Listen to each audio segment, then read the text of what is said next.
Welcome to my channel sweet and treat. তো আজকে নিয়ে চলে এসেছি ভীষণ ভাইরাল এই জাপানিজ চিজ কেক। চলুন আজকে দেখাবো দু রকম ভাবে। নিয়ে নিচ্ছি খুব ভালো কোয়ালিটির টক দই মিষ্টির দোকানে। তো টক দইটাকে আগে কি করব, আমি জল ঝরিয়ে রাখবো। মোটামুটি 1-2 ঘন্টা রাখলেই পুরো জলটাই ঝরে যাবে।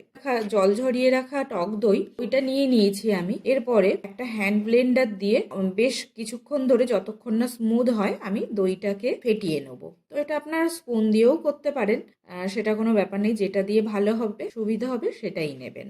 টক দইটা বেশ সুন্দর করে ব্লেন্ড হয়ে গেছে। এরপরে আমি এর মধ্যে দিয়ে দেবো গুড়। তো নলেন গুড় আমি এখানে নিয়েছি। আপনারা চাইলে ওই পাটালিও নিয়ে ওটাকে একটু গরম জলে গুলিয়ে ওটাকে মেল্ট করে নিতে পারেন। তো আমি এখানে যেটা নলেন গুড়টা লিকুইড যেটা, সেটাই নিয়েছি। আর মিষ্টি আপনারা যেমন খাবেন সেই হিসাবেই দেবেন, কারণ লিকুইডটাতে কিন্তু একটু মিষ্টি কম হয়। তো সেই ক্ষেত্রে আমি 1 কাপ দিয়েছি। দিয়ে এরপরে দুটোকে সুন্দর করে মিক্সড করে নেব, মানে নলেন গুড় আর দইটাকে। তো এই পর্যায়েই তার দারুণ টেস্ট লাগছে না, ভীষণ সুন্দর লাগছিল। তো দেখুন দুটোই কিন্তু মিক্সড করা হয়ে গেছে। এরপর আমি নিয়ে নিয়েছি লোটাস বিস্কুট, যেটা খুব ট্রেন্ডিং চলছে এখন। আপনারা চাইলে ওই মিল্ক বিকিস যেগুলো, ওগুলোও নিয়ে নিতে পারেন। তো বিস্কিটটা না দিলেও ভীষণ ভালো লাগছে তার আগের পর্যায়ে। তো আমি সেটাই দিয়ে দেখবো জাস্ট বানানোর জন্য যে কেমন লাগে। তো বিস্কুটগুলো আমি সুন্দর করে সাজিয়ে এরপরে এই টিফিন বক্সের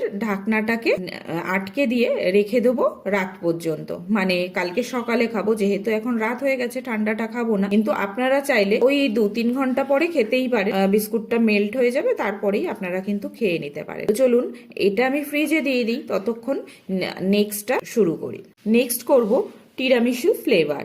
তো এখানে আমার লাগবে টক দই। টক দইটা ওই যে নিয়ে নিয়েছি, প্রথমেই বললাম সেম জল ঝরানো টক দই নিয়ে ভালো করে এটাকে কিন্তু আমি ব্লেন্ড করে নিচ্ছি হ্যান্ড ব্লেন্ডার দিয়ে। ব্লেন্ড করে নেয়ার পরে এরপরে নিয়ে নেব কফি। কফিটা আমি আগের থেকে রেডি করে রেখেছিলাম আর করে ঠান্ডা করে, এখানে কিন্তু কফিটা ঠান্ডা আছে। তো আমি যে এখানে একটা এক্সট্রা বলবো, যারা একটু ওই কফির তিতকুটেটা ভালোবাসেন তারা র দেবেন, আর না হলে কফিটা বানানোর সময় একটু চিনি দিয়ে দেবেন, যাতে মিষ্টি মিষ্টি টেস্টটা লাগে। না হলে ওই ভীষণ র হয়ে যায়, টেস্টটা হয়তো ভালো নাও লাগতে পারে। আমার কাছে ভালো লাগেনি, সেই জন্য আমি এই এক্সট্রা টিপসটা আপনাদের দিলাম। তো চলুন, কফিও মিক্সড করে নিয়েছি সেম আগের মতোই, দুটো একসাথে মিক্সড করে এরপরে ওই যে লোটাস বিস্কুট নিয়ে নিয়েছি, নিয়ে সুন্দর করে আবার সাজিয়ে দেব। এখানে দইটার পরিমাণ একটু কম রেখেছিলাম, কারণ ওই যে কফি দিয়ে টেস্টটা কেমন লাগবে।